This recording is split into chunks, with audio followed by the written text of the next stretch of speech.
Welcome back pathology lecture. Today we study the topic that is the cell injury in pathology. So let's start this topic.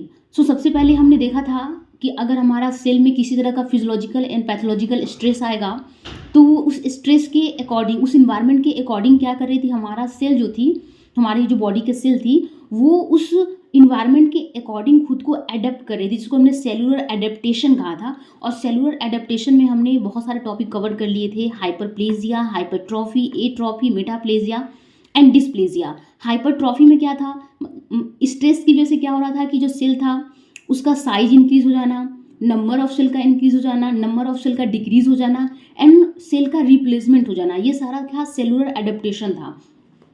अब मान लीजिए कि कोई हमारा cell है, जैसे कि हम ये मान लेते हैं कि सेल है, ओके, ये नॉर्मल सेल है, हमारा हेल्दी सेल है।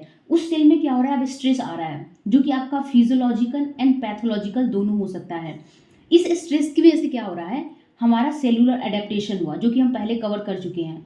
अब क्या हुआ, अगर ये स्ट्रेस फर्दर हमारा क्या रहा, कंटिन्यू का मतलब कंटिन्यू रहा, अगर इस स्ट्रेस को रिमूव ना किया गया तो क्या हो सकता है, हमारा जो सेल है वो डैमेज हो जाएगा, जिसको हम क्या कहते हैं, सेल इंजरी कहते हैं। सो सेल इंजरी एक पैथोलॉजी में मतलब हम जनरली बोल सकते हैं कि डैमेज या अलर्टनेस, हमारा अगर सेल में क्या, सेल अगर डैमेज हो या उसमें अलर्टनेस हो due to various pathological process, आपका पैथोलॉजिकल प्रोसेस की वजह से, जैसे कि अगर मान लीजिए कोई इन्फेक्शन हो गया या कोई इन्फ्लामेशन की वजह से, ट्रॉमा की वजह से या कोई भी टॉक्सिन्स की वजह से, अगर वो ये सारा जो आपका है इन्फ्लामेशन, इन्फेक्शन, ट्रॉमा और आपका टॉक्सिन, ये आपका फैक्टर है, ये स्ट्रेस का फैक्टर है, जिसकी वजह से क्या हो रहा है कि अगर हम इसको रिमूव नहीं कर रहे हैं तो हमारा जो सेल है वो एडेप्ट हो रहा है, मतलब सेल का साइज इंक्रीज होना, डिक्रीज होना, सेल का क्या हो रहा है, रिप्लेसमेंट हो जाना। फिर अगर फर्दर कंटिन्यू हो रहा है तो क्या हो रहा है, सेल डैमेज हो जा रही है, तो हमने उसको क्या कहा, सेल इंजरी कहा।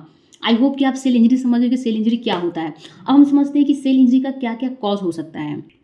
सो अब हम देखेंगे कि सेल इंजरी का क्या क्या कॉज हो सकता है। तो डिफरेंट कॉज है जिससे कि सेल इंजरी हो सकते हैं, जिसमें सबसे पहला देख रहे हैं कि रिड्यूस ऑक्सीजन सप्लाई। क्या होता है कि अगर हाइपोक्सिया का मतलब होता है कि अगर हमारे सेल में ऑक्सीजन का जो प्रॉपरली सप्लाई ना हो या वो रिड्यूस हो जाए तो उसको हम क्या कहते हैं, हाइपोक्सिया कहते हैं। तो हाइपोक्सिया एक इंपॉर्टेंट एंड कॉमन कॉज होता है सेल इंजरी के लिए और सेल डेथ के लिए भी। हाइपोक्सिया आपका may be due to decrease, मतलब कि अगर हमारे सेल में ब्लड का फ्लो डिक्रीज हो जाए, मतलब इस्चीमिया के केस में क्या हाइपोक्सिया देखने को मिलता है। ओके, पहला फैक्टर क्या है, रिड्यूस ऑक्सीजन सप्लाई। दूसरा मतलब कॉज है आपका केमिकल टॉक्सिन्स, मतलब कोई भी आपका केमिकल की वजह से भी क्या हो सकता है, सेल इंजरी देखने को मिल सकता है, जिसमें हम बोल सकते हैं कि अगर हमने कोई पॉइजन ले लिया है, ओके, तो उस पॉइजन की वजह से क्या हो सकता है, सेल इंजरी देखने को मिल सकता है। ओके, या कोई केमिकल्स, स्ट्रॉन्ग एसिड हमने ले लिया है, उससे भी हो सकता है। या हम बहुत स्मोकिंग करते हैं, तो स्मोकिंग क्या है, आपका एक केमिकल बोल सकते हैं कि एजेंट है, जिससे क्या हो सकता है, हमारा सेल डैमेज हो सकता है। तो ये डिफरेंट आपके क्या है, कॉज है केमिकल के। उसके बाद है टॉक्सिन्स। ओके, डिफरेंट टॉक्सिन्स आपका जो है वो सेल इंजरी का कॉज बन सकता है। देन है हमारा ड्रग। कुछ ऐसे भी ड्रग होते हैं जो हमारे सेल को इंजर्ड कर सकते हैं, हमारे सेल में कंटिन्यू स्ट्रेस मतलब देते हैं, जिससे कि हमारी क्या हो सकती है, सेल इंजरी हो सकती है। देन है इन्फेक्शन। इन्फेक्शन में क्या है, डिफरेंट माइक्रो ऑर्गेनिज्म आते हैं, जैसे कि आप देख रहे होंगे कि बैक्टीरिया हो गया, वायरस हो गया, पैरासाइट्स हो गए, ये डिफरेंट क्या है, माइक्रो ऑर्गेनिज्म है जो क्या कर सकते हैं, इन्फेक्शन कॉज करते हैं। और वो इन्फेक्शन क्या होता है, हमारे सेल को स्ट्रेस जनरेट करता है, सेल में एडेप्टेशन होता है, जन क्या होता है, सेल इंजरी हो जाती है अगर वो स्ट्रेस कंटिन्यू रहता है तो।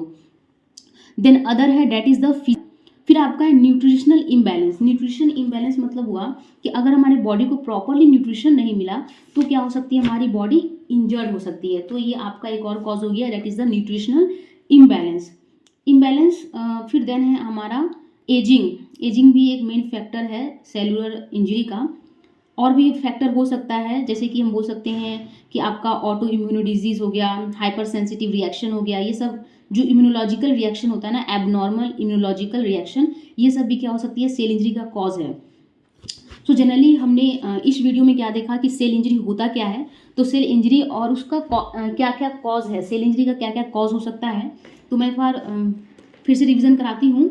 सेल इंजरी मतलब हमने क्या देखा था कि अगर हमारा कोई सेल है उसमें कोई भी स्ट्रेस हो रहा है, फिजियोलॉजिकल एंड पैथोलॉजिकल स्ट्रेस, और वो स्ट्रेस अगर कंटिन्यू है तो क्या हो रहा है कि हमारा जो सेल है वो सेलुलर एडेप्टेशन कर रहा है। उस सेलुलर एडेप्टेशन के बाद क्या हो रहा है कि अगर उस स्ट्रेस को रिमूव नहीं कर रहे हैं, वो कंटिन्यू हमारा सेल में क्या कर रहा है, स्ट्रेस जनरेट कर रहा है, तो सेल में क्या हो रही है, इंजरी हो जा रही है, सेल डेथ हो जा रहा है। तो इस पूरे प्रोसेस को हमने सेल इंजरी कहा था। इसका हमने कॉज देखा, reduce oxygen supply, chemical toxins, drug infection, physical agent, nutrition imbalance, ageing. So आज के लिए इतना ही। Thank you for watching my video. Like and subscribe my YouTube channel.